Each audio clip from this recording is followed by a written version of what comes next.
Hey everyone, welcome to another installment of Harry Potter Theory. Today we're diving deep in the lore and unearthing 10 lesser-known Harry Potter theories that you likely haven't heard of before. These are the sorts of theories that'll make you think, I never thought of that, and might even hold the power to change the way you see the wizarding world. Anyway, let's get to it. The secret behind magical portraits. In the wizarding world, magical portraits serve as a way of immortalizing deceased witches and wizards long after they have passed away. This ensures that their knowledge and wisdom can be passed down to future generations. And while many wizarding portraits are simply still images, much like Muggle portraits, a great number of them are enchanted and brought to life via enchanted paint, allowing the portrait to emulate the behavior and mannerisms of the portrait's subject. However, like anything, there are levels to how advanced these portraits can be, with headmasters' portraits being the most technical. Conventional wisdom suggests that headmasters' portraits are painted well before their deaths, kept away in hidden locations where only their living counterparts are able to interact with them. Following the portrait's initial creation, the subjects would then visit their paintings as often as possible, imparting memories and wisdom onto them, basically teaching the paintings how to be them. Through this process, they are able to become very good representations of these witches and wizards. But I don't know if I'm entirely convinced. Some of these portraits, like Dumbledore's and Snape's, seem far too alive and capable, which leads me to question the process. Rowling has stated that the type of portrait typically corresponds to the power and abilities of the witch or wizard who is featured in the painting. This suggests that the more powerful a witch or wizard was in life, the more lifelike their portrait stands to be. At least as far as headmasters' portraits are concerned, I think it's entirely possible that a tiny sliver of the subject's soul is willingly implanted into the portrait, allowing the portrait to exhibit such lifelike behavior. If you're already on your deathbed, why not preserve a little piece of yourself to bestow wisdom upon the generations to come? It's entirely possible that splitting the soul, even in such an infinitesimal way, would entirely contradict what some of these main characters stand for. But it's a fun thought. Hogwarts is sentient. Hogwarts School of Witchcraft and Wizardry is a magical place full of enchantment and mystery that was created by its 4 founding members, Godric Gryffindor, Salazar Slytherin, Helga Hufflepuff, and Rowena Ravenclaw. While each of the founding members was responsible for bringing something to the table during the creation of the school, the founder most responsible for its architecture was probably Rowena Ravenclaw, as she was influential in the creation of the castle as well as the school's ever-changing floor plan. Hogwarts is undoubtedly spectacular to look at, an unquestionable architectural marvel, but it does seem like there's an underlying element of mystery to the castle, wouldn't you agree? The theory I've got for you suggests that the castle itself is actually a sentient being, capable of understanding and reacting to the emotions and events happening within its walls. This would explain the ever-changing staircases, the hidden passages, and the seemingly endless array of secret rooms. The founders were able to turn a regular hat into a sentient being, the Sorting Hat, in order to perpetuate their belief systems. So I can't imagine why they wouldn't have extended this sort of magic to the very walls of the castle. A step further, what if the Hogwarts founders inserted their own consciousness into the school's walls?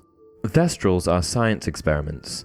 Thestrals are a mysterious breed of winged horse with skeletal and reptilian features, resembling a sort of evil Pegasus. The following excerpt from the Order of the Phoenix depicts Harry's initial reaction to Thestrals. If he had to give them a name, he supposed he would have called them horses, though there was something reptilian about them too. They were completely fleshless, their black coats clinging to their skeletons, of which every bone was visible. Their heads were dragonish and their pupilless eyes white and staring. Wings sprouted from each wither, vast, black, leathery wings that looked as though they ought to belong to giant bats. Standing still and quiet in the gathering gloom, the creatures looked eerie and sinister. The Ministry of Magic considers Thestrals to be dangerous, as they have a bad rap as omens of misfortune, because they are only visible to those who have seen death. The theory I've got for you today suggests that Thestrals are not naturally occurring creatures sprouted from nature, but are in fact the result of dark arts experiments by evil wizards. In the wizarding world, there is such a thing as a regular winged horse, and so the theory posits that Thestrals were once ordinary winged horses that became exposed to dark magic. Though not even remotely as evil, perhaps Thestrals are to winged horses as Dementors are to witches and wizards. Neville Longbottom's clumsiness. Neville is well known for his clumsiness and forgetfulness, and this aspect of Neville's character is reinforced again and again for a large portion of the series. Some of it can be explained by his wand. You see, for most of his life, Neville's wand isn't Neville's at all. It actually originally belonged to his father, Frank Longbottom. We know that the wand chooses the wizard, so having a wand handed down to you is a surefire way of stunting your magical abilities. But that doesn't explain everything. Neville was clumsy beyond just performing spells. The theory I'm about to introduce suggests that Neville's grandmother, Augusta, is to blame. After Neville's parents were tortured to insanity, he was sent to live with his grandmother, Augusta. Augusta was the mother of Neville's father, Frank Longbottom, and longed for Neville to grow up to be just like his father. However, Neville's early ineptitude led to her being quite disappointed in her grandson. The theory that I want to introduce today suggests that during Neville's youth, Augusta may have cast a confundus charm on the young boy. There are a few angles. The first is that Augusta did this entirely by accident. Though she was a talented witch in her own right, Augusta was no spring chicken, so it's possible that she simply cast the spell on Neville by accident while trying to achieve some sort of other result. The next is that Augusta intentionally cast the spell on Neville in order to protect him from potential Death Eater attacks, the rationale here being that if Neville appeared less capable, then he would be less of a target.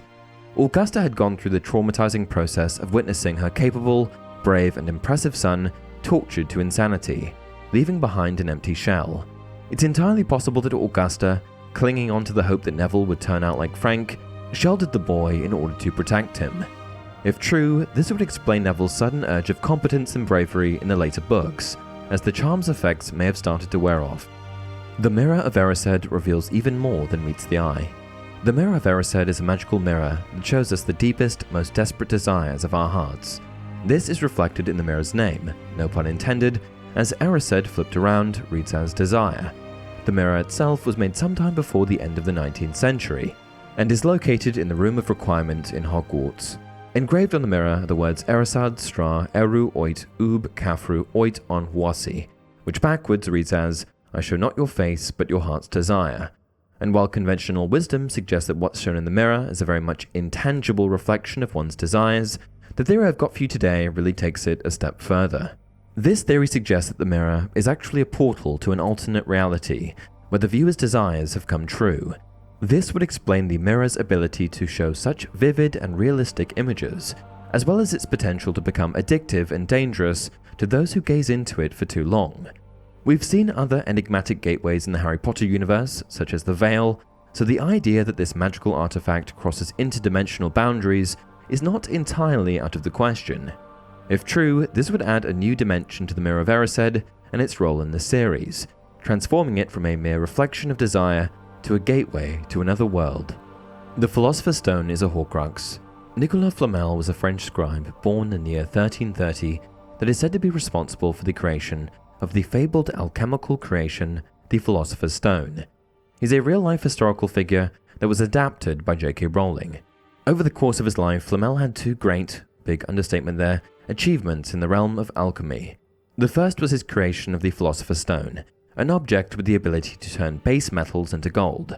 The second, and the one we're going to discuss in depth, was his creation of the Elixir of Life, a potion made from the Philosopher's Stone that granted the drinker immortality. Because of Flamel's Elixir of Life, he ended up being one of the longest living wizards in history. However, fearing that the stone would one day fall into the wrong hands, Flamel and Dumbledore devised a plan to destroy it. The stone's destruction, however, came at a great price: Flamel's life. The theory I've got for you today posits that Flamel's Philosopher's Stone was an object not unlike Voldemort's Horcruxes, an anchor to the mortal realm. Just like Voldemort stowed pieces of his soul into physical objects, Flamel's stone contained fragments of his soul that tethered him to life.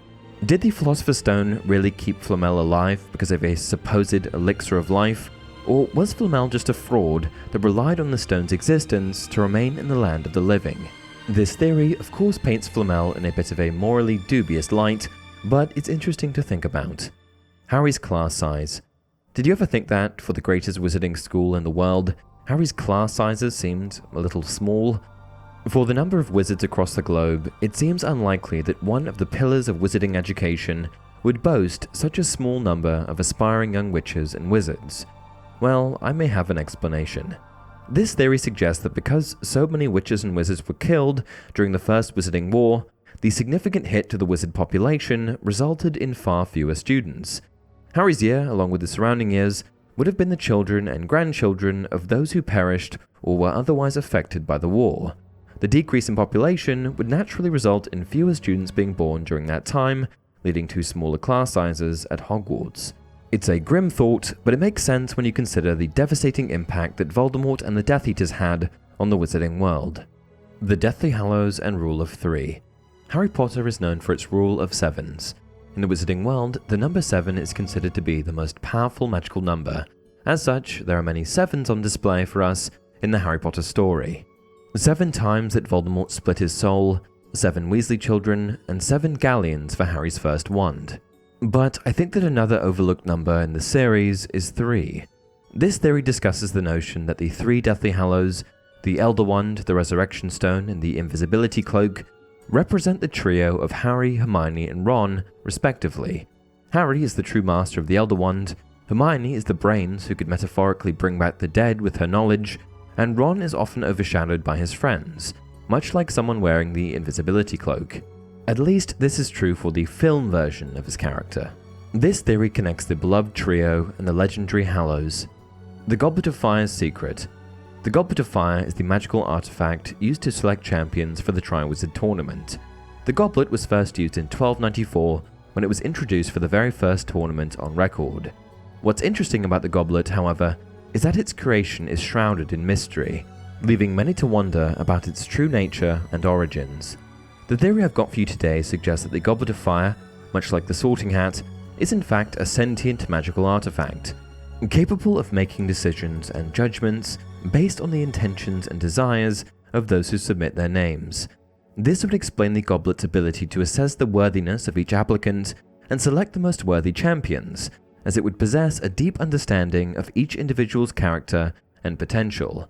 This may also explain its susceptibility to magical tampering, as this would allow it to be influenced by the intentions of anyone who cast a spell on the goblet. If the Goblet of Fire is indeed sentient, the only question that remains is, who created it? Fire, water, air, and earth. This theory posits that the 4 houses of Hogwarts are linked with the 4 classical elements. Gryffindor, the brave and daring, represents fire. This passionate and fierce element is known for its power and intensity, much like the courageous students of Gryffindor. Fire symbolizes the burning desire to stand up for what is right and the unwavering determination to face challenges head-on, characteristics that are deeply ingrained in the spirit of Gryffindor House. Ravenclaw, the wise and intellectual, symbolizes air. This element is associated with the mind, knowledge, and communication, perfectly reflecting the values of Ravenclaw students. Air represents the boundless curiosity and thirst for knowledge that drives the pursuit of wisdom and understanding, qualities that are highly respected and nurtured within the Ravenclaw house. Hufflepuff, the loyal and hard-working, embodies Earth. As the most grounded and stable of the 4 elements, Earth symbolizes the unwavering loyalty, steadfastness, and dedication that are hallmarks of Hufflepuff House. Earth represents the nurturing and supportive nature of Hufflepuffs, who are known for their strong sense of community and commitment to fairness and equality. And finally, Slytherin, the cunning and ambitious, signifies water. This element is often associated with depth, adaptability, and the ability to navigate the complexities of life. Water represents the resourcefulness and ambition that drives Slytherin students to achieve their goals, often with a level of subtlety and cunning that is unmatched. The fluidity and adaptability of water reflect the Slytherin House's ability to navigate through challenges, always seeking the most advantageous path. And that's it for this video. What do you think of these theories? Which did you like? Which didn't you like? Please leave a comment down below with your thoughts, and be sure to include any Harry Potter theories of your own. Until next time, remember, it does not do to dwell on dreams and forget to live.